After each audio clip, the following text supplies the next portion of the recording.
Errepidean, azaroaren hasiera, errepidea bustita dago, orbel ustelek, hartuak bazterrak, gaztaina trikuak nonai. Herriko azken auzoa atzean utzita, errepidea gero eta pikuagoa da, bihurriagoa. Mendi magalean gora, oianean barrena. Martxa aldatu du, polikidoa. Errepidetik aterako ote den baino, bihurgune baten bueltan mendizale txirrindulari edo beiren batekin talka egingo duen beldur. Halere, lasai, ibileraz gozatzen. Leihatila jaitsi du, besoa kanpora ateatzeko. Eguratsak azala ezetu dio. Irratitik doinu harin eta itsaskorra. Eskua barrura sartu du atzera, bolanteari eutsi eta bestearekin martxa berriro aldatzeko. Aurrean, bihurgune itxia dauka, eskuinetara.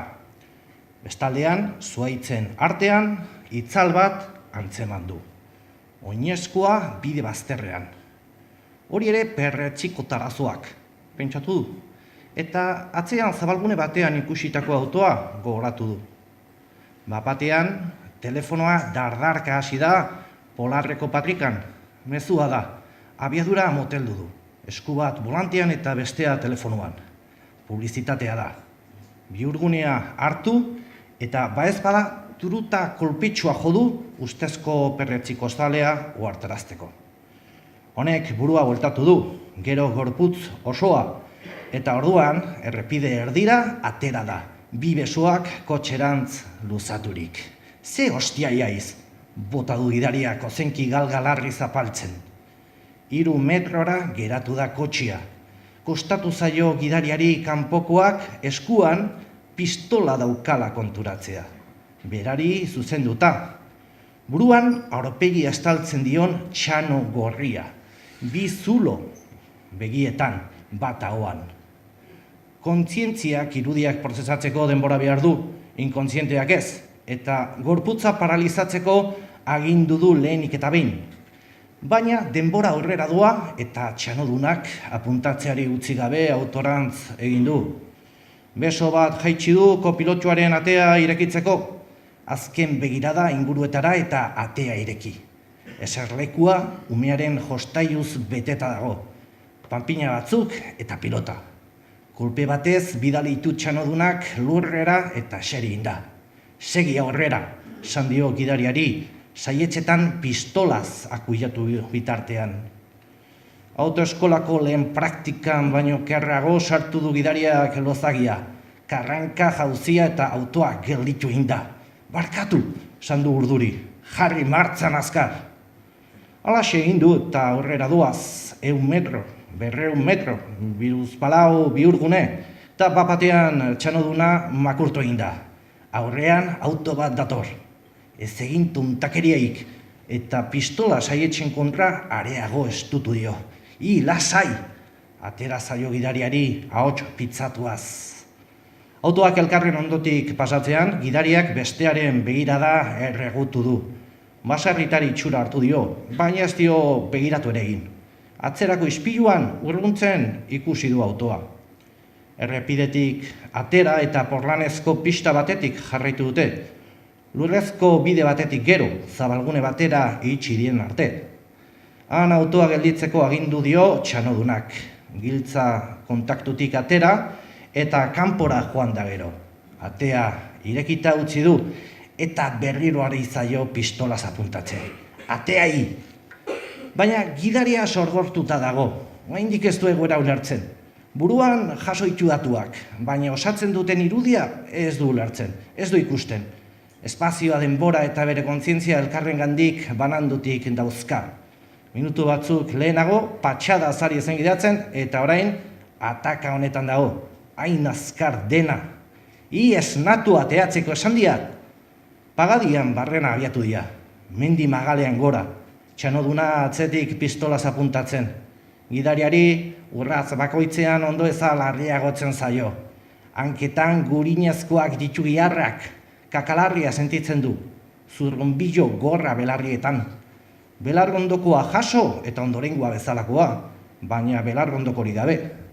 Ibili hala, garondoan, kilikak sentitzen hasi da. Eskua ara eraman nahi du.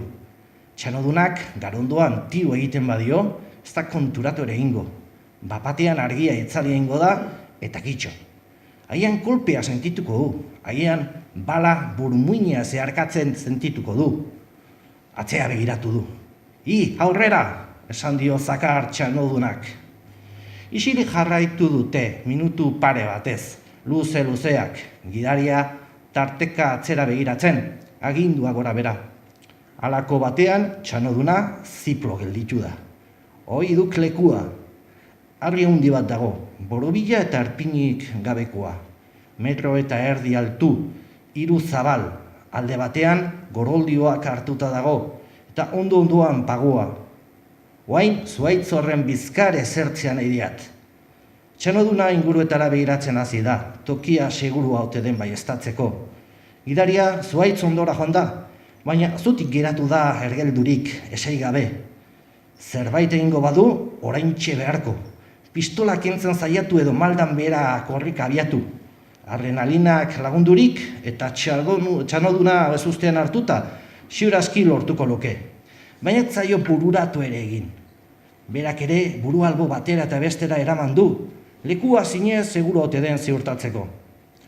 Txanodunak ederki asko daki egoera kontrolpean daukala, honezkero pistolaz mehatxatu beharrik gabe ere, gidariaren borondatea gatibu du. Lur ustel bustian izobia egiteko aginduko balio, egingo luke, sartu egingo litzateke barrura gero, azken momentura arte itxaropenari helduta. Orduan, baina ez litzateke arranguraz gupida eskatzen hasiko Txanodunaren orkatilei helduta. Prakak malkoz eta mukuz zikintzen. Haian kontzientzia apurra izango luke lehenago korrika ies egin ez izanaz damutzeko.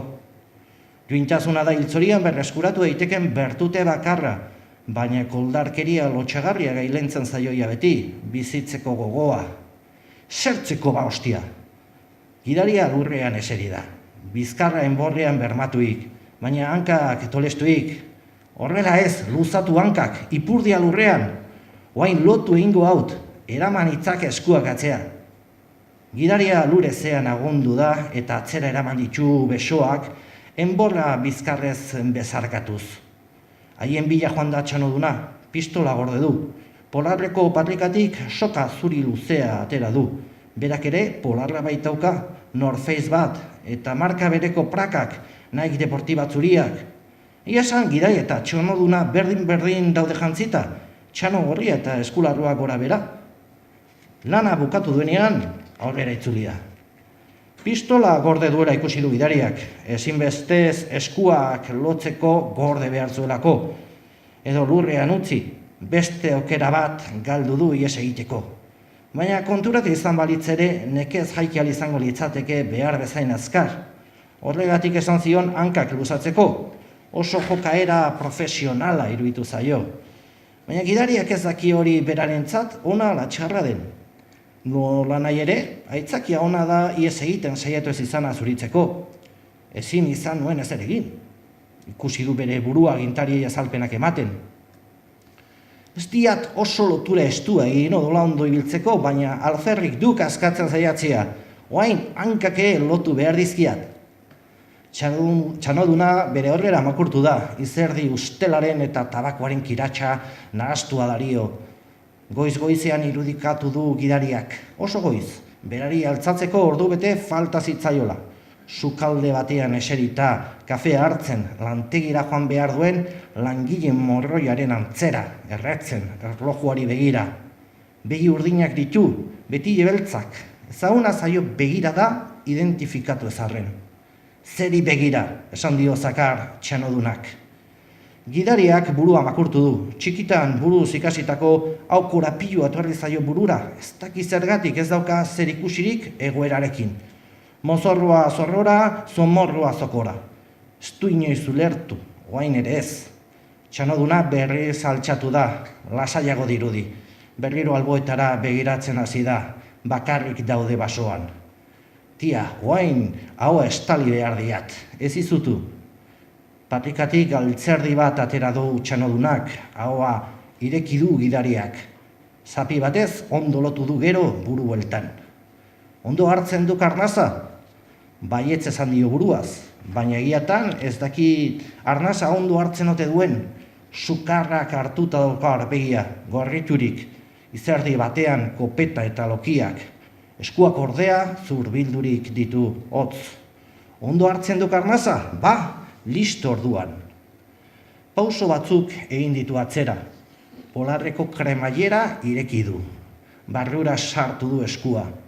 Gidariak begiak itxi baino lehen, Mickey Mouseren aurpegi irribarretsua ikusi du txanodunaren elastikuan. Ez du ulertzen, ezinezkoa da, baina badauka elastiko hori baino kezka handiagorik. Oaintxe hil behar duela pentsatu baitu.